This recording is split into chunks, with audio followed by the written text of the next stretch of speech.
What's happening, guys? Just coming back to talk a little bit about that left hand, right hand scenario that we were discussing yesterday that I said I'd make another video about.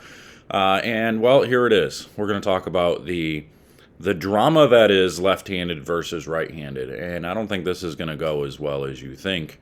I'm not going to sit here and bash left-handers because it's not their fault. Never has been over the years. Ugh, crack my neck.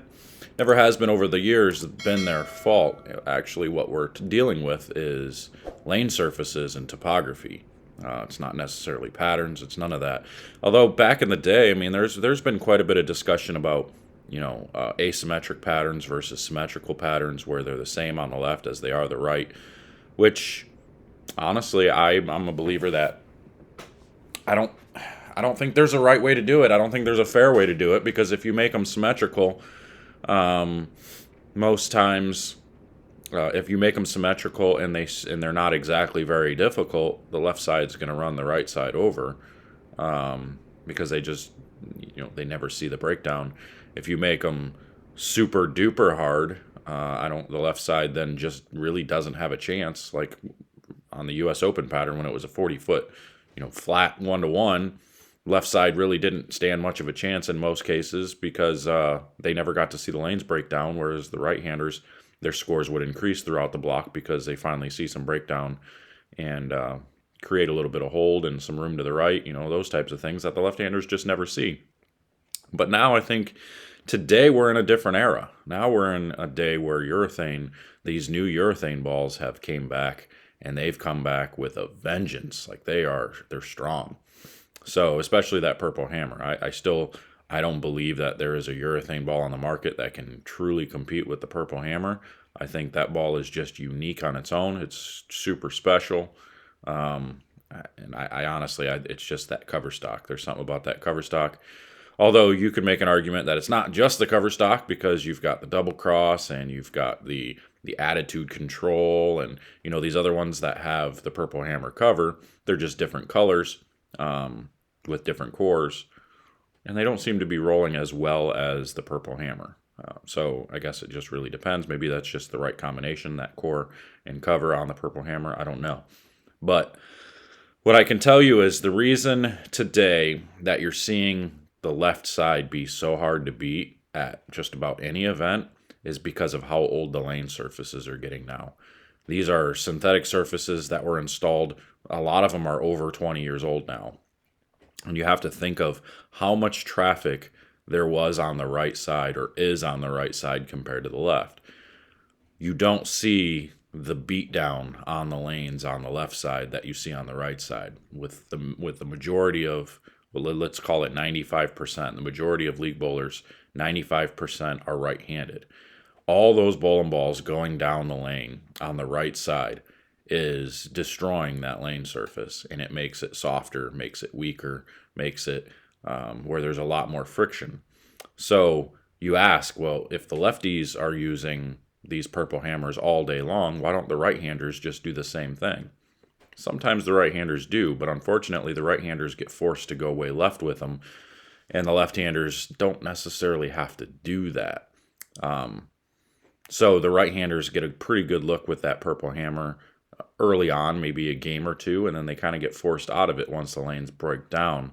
And the left side they don't break down nearly as fast, and the left side can kind of stick with that purple hammer most of the time.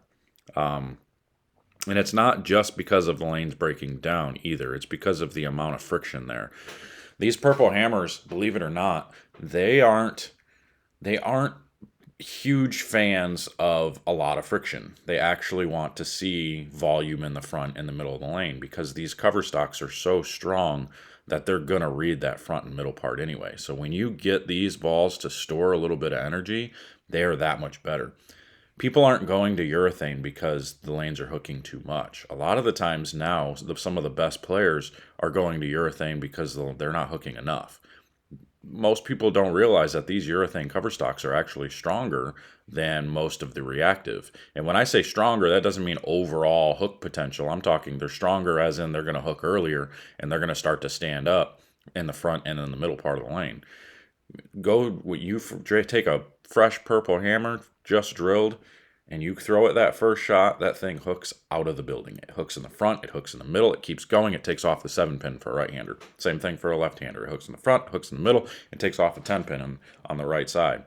So they're just that strong. So when you see, and that's why you see a lot of people using them on the longer patterns too, because it allows you to play straighter. Most of the longer patterns, you get to 43, 44 feet, they don't allow you to play straighter because the reactive bowling balls are too clean, which brings in all that hang to the right. It brings the hang from the long pattern into play. And so once you get that ball going to the right a little bit, that reactive ball takes 3 off the right. And that's what forces people to move left. But if you've got a urethane ball, a purple hammer, or any urethane ball really, that's going to read the front, and when you miss a little to the right, it's going to pick up before it gets to the hang and stand up and get to the pocket still. That's what you're looking for, and that's why you're seeing so many people using urethane early on even long patterns, because we're looking to get that ball started. You want to get the ball rolling earlier and earlier to be able to play straighter on some of those higher volume, longer patterns, or even some of the lower volume, longer patterns that create the hang to the right. So we start seeing that, and that's why the lefties are doing so well on long patterns and short patterns, because they now have these bowling balls that will start up in the front the way that they need them to start up, and it works out perfectly. Graham Foss switches to Brunswick, and he's got these purple hammers and double crosses in his hand, and the dude's almost unbeatable. Like, it's unbelievable how good he's bowling. And I don't want to give all the credit to the bowling balls, of course, because Graham is just a great player all around. So he knows what he's doing with the bowling balls, and he was able to have a lot of success even with Motive and a lot of other bowling balls too. He was forced into reactive a lot of times because those other, I don't think the Motive micropolymer type bowling balls, I don't think they hooked early enough. They gave you a little bit too much whip down lane. So he got forced into using a lot of reactive, but man, I'm telling you, the problem isn't that the patterns are unequal. The problem isn't creating patterns to make it tougher on one side versus the other.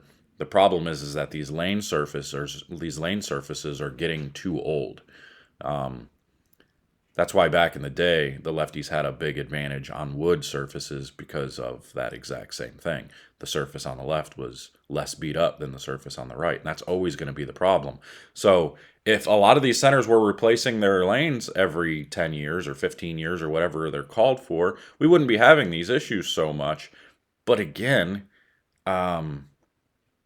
maybe we would, because the left side still won't break down as fast as the right side because there's less traffic. And now we have bowling balls that are creating even better ball motion on the left side for them. That's why, Jacob Buttriff has been so good throwing those urethane balls and stuff, and not just purple hammers. He was doing it with booyahs and 900 global balls and stuff. So it's just the urethane. It's the modern day urethane ball in general that's doing a lot of damage. So even if you were to replace all the surfaces in all the bowling centers and make them all fresh surfaces, sure, the right side would hold up a little better, and the right side would be able to keep up a little bit longer when we're forced into throwing those urethane balls. But I just, the lefties are they're going to have the same thing anyway. Like when you go to Reno, where they just put brand new surfaces again, you saw how good the left side was in the stadium, even though that was pretty much a brand new surface. That these lanes just, it's these bowling balls. These bowling balls are helping an awful lot. And on top of the talent of these guys, it's phenomenal. You watch some of these lefties, you got Graham, Jesper, and Buttriff, Simonelli, these guys that just, they're basically the Parker Bone of the day. Parker was pretty dominant back in his day, being able to play straight and get that ball to tip down there, just do the things that he loved to do. These lefties now have just, they've adapted to these new bowling balls, the surfaces and everything, and now they've got it figured out. Like, look, if I can throw this one ball and you're going to let me do that, if the surface is going to match up, then they're going to do it. And I don't blame them at all, honestly. There was a stretch where it was like 4 or 5 events. I used Purple Hammer the entire time. I probably need to get back to that because that ball is so good. But I'm going to, I got to do a lot of work on myself here. My commitment levels have been, I don't know, I keep talking about this. I've been talking about it like this for months, but my commitment levels are low. Um, I got to get back to practicing and stuff. We've got some events coming up that I want to just be better. This has been a disappointing season for me. I need to get better. I need to be better. I want to be able to bowl a lot of the national events next year, and I just want to travel and do clinics and just get back on my game and doing the things that I need to do. Focus on me and my boy, and just live the life that I'm supposed to live and stop focusing so much on a lot of different things. I got my mind wrapped around a whole lot of other stuff, a lot of personal issues and stuff that just I need to get rid of. I need to remove those things and get bowling back in my life again, other than just making videos. So anyway, that's all I got for you. I'm going to probably go find somewhere to practice right now, as a matter of fact, and maybe go do some video and stuff. But before I got to pick my kid up from school. But anyway, I'm going to get out of here. That's just kind of my thoughts on the left side versus the right side. It's just those fresher surfaces with these new urethane balls. That's just how it goes. So I'm out of here. We'll see you guys later.